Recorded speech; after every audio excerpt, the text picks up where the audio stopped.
خیبر پختونخوا میں ریاست مخالف قیادت نہیں لائی جا سکتی، ہمیں وہ صوبائی حکومت قبول نہیں جو دہشت گردوں کے خلاف آپریشن میں کھڑی نہ ہو۔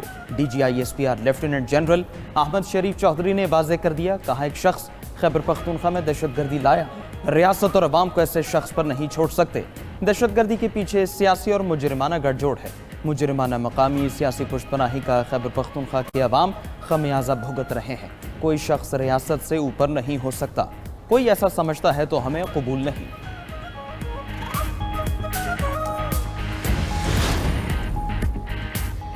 کچھ لوگ خیبر پختونخوا میں امن کی راہ میں رکاوٹ ہیں۔ ایک سیاسی جماعت کو ملکی سالمیت سے کوئی غرض نہیں۔ پاک فوج کے جوانوں اور افسران کی قربانیاں فراموش نہیں کر سکتے۔ بانی پی ٹی آئی اور ان کی جماعت ہر فورم پر دہشت گردوں کی حامی رہی۔ وزیر اطلاعات عطا تارڑ کی گفتگو، کہا تاثر پایا جا رہا ہے کہ T T P Tehreek Insaf کا عسکری ونگ ہے۔ خیبر پختونخوا کابینہ میں ٹمبر مافیا اور ڈرگ مافیا بیٹھا ہے۔ نئے نامزد وزیر اعلیٰ خیبر پختونخوا منشیات کے مقدمے میں نامزد ہیں۔ آپ کو فیصلہ کرنا ہوگا کہ دہشت گردوں کے ساتھ ہیں یا ان کے خلاف۔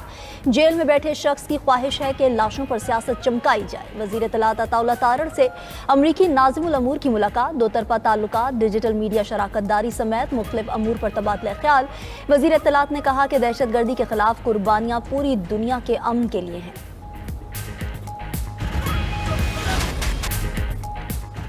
وزیر اعظم کی زیر صدارت مصنوعی ذہانت کے فروغ سے متعلق اجلاس جدید ٹیکنالوجی کے استعمال کو تیز کرنے اور ڈیجیٹل معیشت کے دائرہ کار کو وسعت دینے کے لیے اہم فیصلے۔ شہباز شریف نے کہا مصنوعی ذہانت کو معیشت کی ترقی، صنعتی پیداوار میں اضافے، سرکاری نظام کی شفافیت اور نوجوانوں کے لیے نئے مواقع پیدا کرنے کے لیے استعمال کیا جائے گا۔ ڈیجیٹل معیشت کے نفاذ سے مصنوعی ذہانت ملک کی ترقی کو نئی بلندیوں تک لے جائے گی۔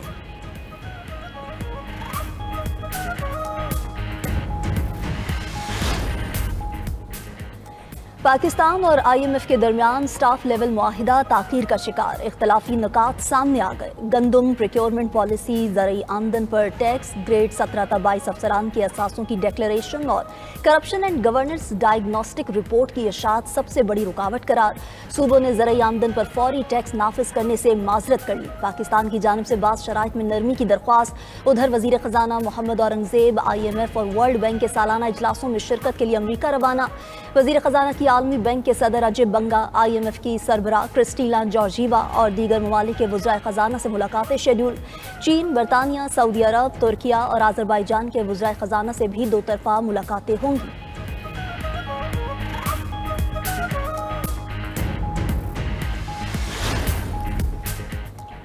وزیر اعظم شہباز شریف اور فیلڈ مارشل سید عاصم منیر کی وجہ سے پوری دنیا میں پاکستان کامیابیاں حاصل کر رہا ہے۔ وزیر مملکت طلال چودھری کا جڑاوالا میں نادرا اومیگا سینٹر کے افتتاح پر تقریب سے خطاب، بولے جو حکومت کہتی ہے اسٹیبلشمنٹ اس کو سپورٹ کرتی ہے۔ شہباز شریف نے تب فلسطین کا نام لیا جب لوگ اسرائیل کا نام لینے سے کتراتے تھے۔ کسی جتھے کو انتشار پھیلانے کی اجازت نہیں دیں گے۔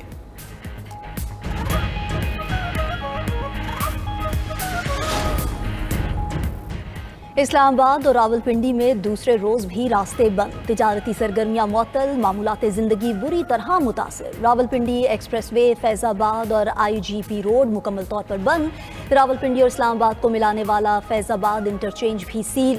راولپنڈی شہر میں ہیوی ٹریفک کے داخلے پر مکمل پابندی آئی۔ ایئرپورٹ جانے والے راستوں کو بھی کنٹینرز لگا کر سیل کر دیا گیا۔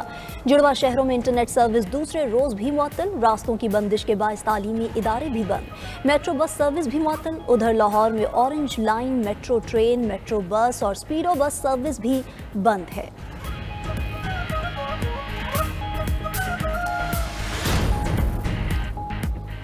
سعودی وفد کی آمد پنجاب کے لیے خوش بختی کی علامت ہے۔ پاک سعودی عرب دفاعی معاہدے کو عوام نے بے پناہ سراہا۔ پنجاب حکومت جدید خطوط پر کام کر رہی ہے، سرمایہ کاروں کو بہترین سہولتیں فراہم کر رہے ہیں۔ پاکستان پر اعتماد کرنے پر سعودی قیادت کے شکر گزار ہے۔ ہر مشکل وقت میں دونوں ملک ایک دوسرے کے ساتھ کھڑے ہوئے ہیں۔ وزیر اعلیٰ پنجاب مریم نواز کا سعودی پاک بزنس کونسل کے وفد کے اعزاز میں تقریب سے خطاب۔ پرنس منصور بن محمد بن سعد ال سعود نے کہا آئی ٹی کے شعبے میں سرمایہ کاری کے خواہش مند ہیں، پنجاب کے ساتھ شراکت داری اہمیت کی حامل ہے۔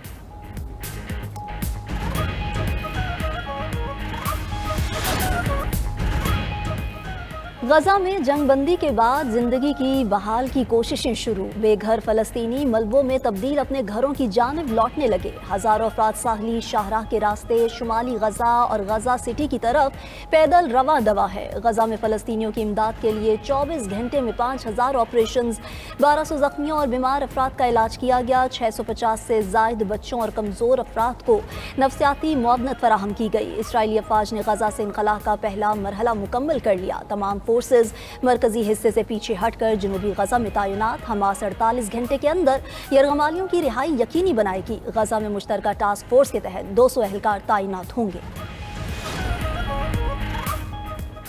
غزہ میں جنگ بندی کے بعد اسرائیل کا لبنان پر فضائی حملہ، لبنان کا گاؤں نجاریہ دھماکوں سے لرز اٹھا۔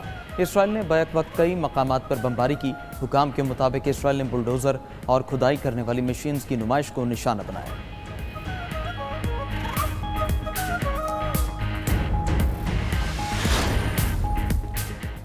امریکہ اور چین معاشی جنگ میں پھر آمنے سامنے۔ امریکہ نے چین پر 100% اضافی ٹیرف عائد کر دیا۔ ٹرمپ نے کہا کہ 1 نومبر سے چین پر 100% اضافی ٹیرف عائد کر رہے ہیں۔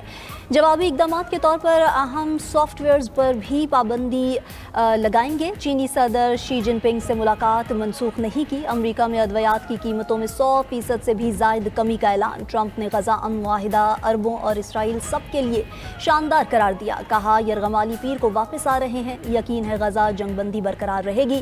ٹرمپ کا ایک بار پھر پاک بھارت جنگ رکوانے کا بھی تذکرہ۔ بولے انہوں نے پاکستان اور بھارت سمیت 8 جنگیں رکوائیں۔ نوبیل امن انعام کے فیصلے کا بھی احترام۔ بولے نوبیل امن انعام نہ ملنے کا افسوس بھی ہے۔ سوڈان کے شہر الفاشر میں نیم فوجی گروپ RSF کا ڈرون حملہ، 60 سے زائد افراد ہلاک۔ مقامی حکام کے مطابق حملے میں بے گھر افراد کے کیمپ کو نشانہ بنایا گیا۔ متعدد لاشیں ملبے تلے دبی ہوئی ہیں۔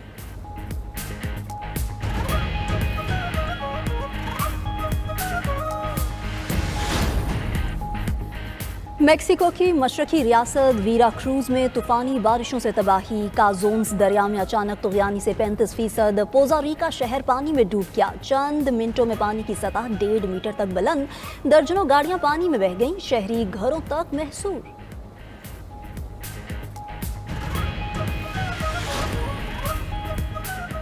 ہیکرز نے آسٹریلیا کی قومی ایئر لائن کے 50 لاکھ صارفین کا ذاتی ڈیٹا ڈارک ویب پر جاری کر دیا۔ ڈیٹا جون میں سیلز فورس کے ڈیٹا بیس سے چوری کیا گیا تھا۔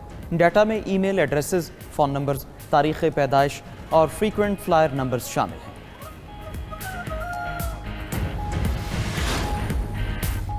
اٹلی میں مسلم خواتین کے برقع اور نقاب پر پابندی کا بل پیش۔ حکمران جماعت برادرز آف اٹلی کے مطابق یہ اقدام اسلامی علیحدگی پسندی کے خلاف ہے۔ بل کے تحت عوامی مقامات پر برقع یا نقاب پہننے پر 300 سے 3000 یورو تک جرمانہ عائد کیا جا سکے گا۔ ناقدین نے اقدام کو مذہبی آزادی پر قدغن قرار دے دیا۔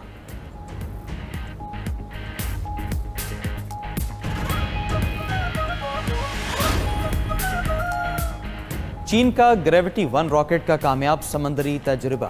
میڈیا رپورٹس کے مطابق صبح شینڈونگ کے ساحلی شہر سے راکٹ کے ذریعے 3 سیٹلائٹس کو کامیابی سے خلا میں روانہ کیا گیا۔